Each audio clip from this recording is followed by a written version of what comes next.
A big week for 21Shares, the SEC paving the way for the eventual launch of the first U.S. Ether ETFs. And then the news that we've been mentioning throughout the program today. Today, the London Stock Exchange debuting that batch of exchange-traded notes linked to Bitcoin and Ether. Explain to me the context here and sort of where you think we are when it comes to the cryptocurrency universe. What does this moment mean to you at 21Shares? So there's been a really big change in global momentum over the last few weeks.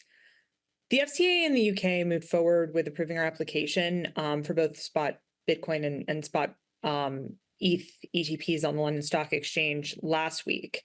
And not even 24 hours later, the SEC moved on our spot application here in the US, which is, needless to say, quite interesting. And it really shows there's a global momentum around crypto as an asset class. We've obviously been managing physically backed crypto ETPs in the US, in Europe, and also in Australia over the last 6 years. We launched in Australia in 2022, and so there's obviously been quite a bit of press recently also about movements in Australia and approvals by the ASX.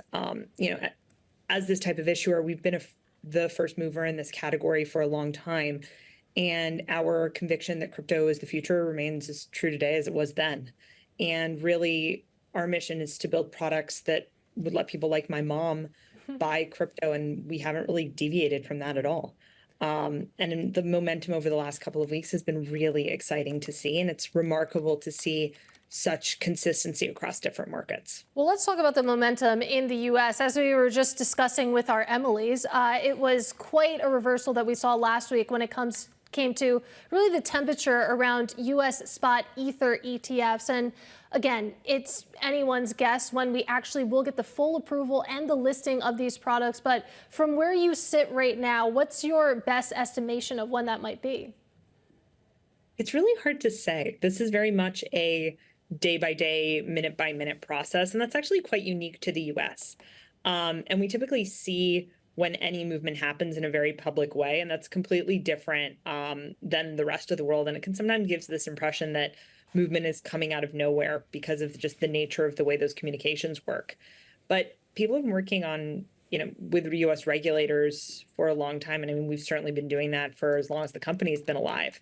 More than a half a dozen years now across different administrations and different regulators. I think it's slowly building to where we are today. It's hard to say, and the Emilys, as you put it, are right, and to say exactly what that timeline looks like, because you're not falling back on statutory timelines in the same way you do with a 19b4. But I think there's been a lot of really interesting movement and a lot of progress over many years to get to this point. It's not dissimilar in some respects from the conversations that have been had around spot Bitcoin products. Hey, Ophelia, I want to go back to something that you said just a couple of minutes ago. You mentioned the idea of your mom buying crypto. And it made me think, should our moms really be buying crypto? Is that responsible? Is crypto for moms? Is crypto for everyone? Yes.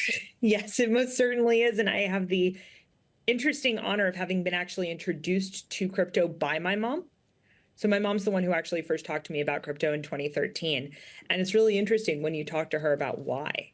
This is obviously, yes, this is higher volatility than, potentially buying debt instruments. But that being said, it certainly has a place in people's portfolios, and it has a place for people to make responsible investment decisions in the sector.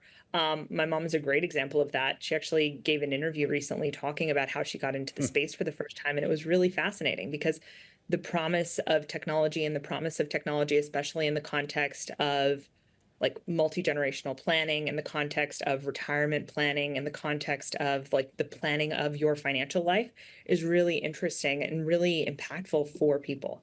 And so we're really of the belief that opportunity in crypto really is for everyone. There you go. And your mom obviously being a great example of that. Unfortunately, we only have about a minute left with you, but I did want to ask, when it comes to U.S. Ether, the spot Ether ETFs, when might we see options start trading on those funds? So we still don't have options actually trading on the Bitcoin products, right? That's a separate regulatory process. And I think that's going to continue to move forward as discussions with regulators advance. I would expect to see them hopefully soon, but it's difficult to give an estimate at this point in time.